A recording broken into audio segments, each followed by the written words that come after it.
आज थी मेरी 2 सब्जेक्ट की प्रेजेंटेशन एंड मेरे को बहुत ज़्यादा टेंशन हो रही थी कि मैं कैसे करूँगी।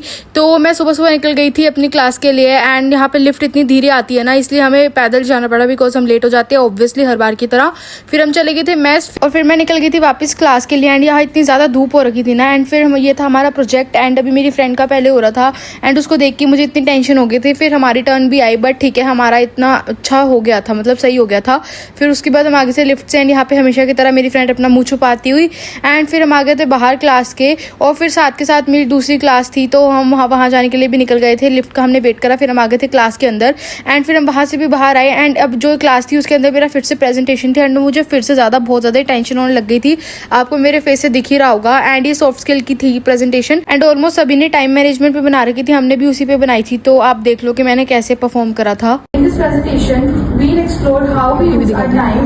आपको मेरी आवाज़ से दिख गया होगा कि मैं कितनी ज़्यादा टेंशन में थी। उसके बाद मैं आ गई थी वहाँ से बाहर और फिर से इतनी ज़्यादा धूप हो रखी थी, आपको यहाँ से दिख ही रहा होगा। और इतनी ज़्यादा तबीयत ख़राब हो गई थी ना मेरी इस धूप की वजह से। फिर मैं आई और मैं सो गई थी बिकॉज मैं रात को लेट तक जागी थी एज़ यूजुअल। ठीक है, फिर मैं उठी और मेरे को याद आया कि कल मेरा एक और वाइवा है तो उसके लिए मैंने पहले ट्यूटोरियल एक रह गया था वो लिखा। और फिर मैं चली गई थी मेस के अंदर खाना खाने के लिए एंड मैं मेस से खाना खा के आई तो मेरे को नहाना भी था तो मैंने पहले बात ली एंड उसके बाद मैं नहा के वापस से नीचे आ गई थी बिकॉज मुझे लगी थी भूख एंड मैं रात को दोबारा से लेट तक जागने वाली थी बिकॉज वाइवा के लिए पढ़ना था। और फिर मैं खाना लेके आ गई थी वापस से रूम में एंड या बाय बाय।